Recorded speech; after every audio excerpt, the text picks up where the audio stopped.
As-Suddi berkata, seandainya saat itu ada seorang wanita yang sakit, nescaya ia akan bernazar jika sembuh.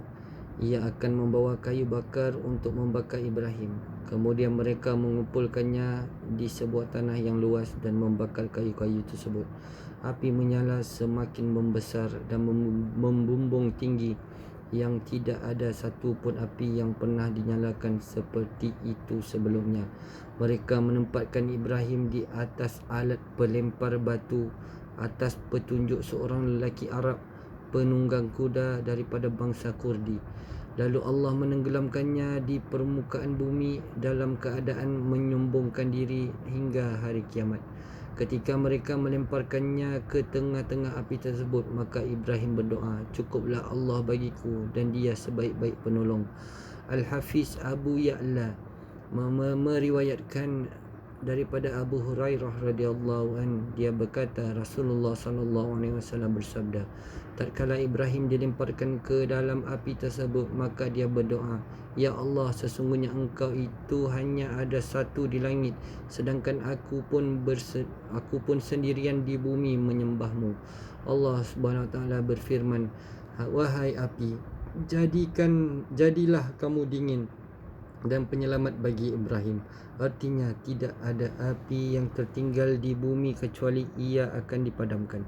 Ka'ab al-Ahbar mengatakan pada saat itu juga tidak ada seorang pun membawa api bermanfaat dan api itu tidak membakar Ibrahim kecuali belenggunya. As-Sawri meriwayatkan daripada Ali bin Abu Talib mengenai firman Allah Subhanahu wa taala. Allah berfirman, wahai api, jadilah kamu dingin dan penyelamat bagi Ibrahim. Ia berkata, api itu menjadi dingin sampai hampir saja api itu membunuhnya. Qatadah mengatakan pada hari itu tidak ada seekor haiwan pun yang datang kecuali mereka yang memadamkan api, kecuali cicak. Az-Zuhri berkata, Nabi SAW memerintahkan untuk membunuhnya cicak dan baginda memakannya dengan sebutan fuwaisik, haiwan fasik kecil.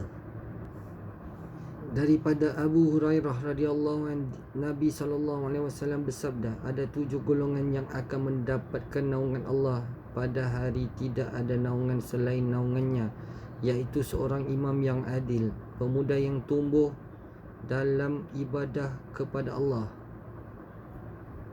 seorang lelaki yang hatinya selalu terpaut dengan masjid, 2 orang yang saling mencintai kerana Allah, mereka berkumpul dan berpisah kerananya, seorang lelaki yang dirayu oleh wanita bangsawan lagi cantik untuk berzina, lalu dia menolak sambil berkata, aku takut kepada Allah, dan seseorang yang bersedekah dengan diam-diam sehingga tangan kanannya tidak mengetahui apa yang disedekahkan oleh tangan kirinya. Dan yang terakhir adalah seseorang yang menitiskan air mata saat berzikir, mengingat dan menyebut nama Allah dalam kesunyian. Hadis riwayat Al-Bukhari Muslim. Hadis di atas memberikan pelajaran keutamaan orang yang merasa tenteram bersama Allah dengan cara ibadah dan mengingatnya, kemudian menangis kerana takut dan mengharapkan pahala daripadanya. Dengan takut dan menangisnya seorang hamba, Allah akan memberikan rasa aman dan kebahagiaan pada hari kiamat. Daripada Ibnu Abbas radhiyallahu anhu, dia berkata, hasbunallah wa ni'mal wakil adalah ucapan Nabi Ibrahim ketika dilemparkan ke api. Juga diucapkan oleh Nabi SAW ketika orang-orang kafir berkata, sesungguhnya kami telah mengumpulkan pasukan untuk menyerangmu, oleh itu takutlah kepada mereka. Akan tetapi perkataan itu menambah keimanan Nabi dan sahabat sambil menjawab, cukuplah Allah menjadi penolong kami dan dialah sebaik-baik pelindung. Hadis riwayat Bukhari. Daripada Anas bin Malik radhiyallahu anhu, dia berkata, aku mendengar Nabi SAW bersabda, Allah Subhanahu wa taala berfirman, apabila aku menguji hamba-Ku dengan penyakit pada kedua-dua matanya, kemudian dia mampu bersabar, maka aku akan menggantikannya dengan syurga. Hadis riwayat Ahmad dan Bukhari. Sadaqallahul azim.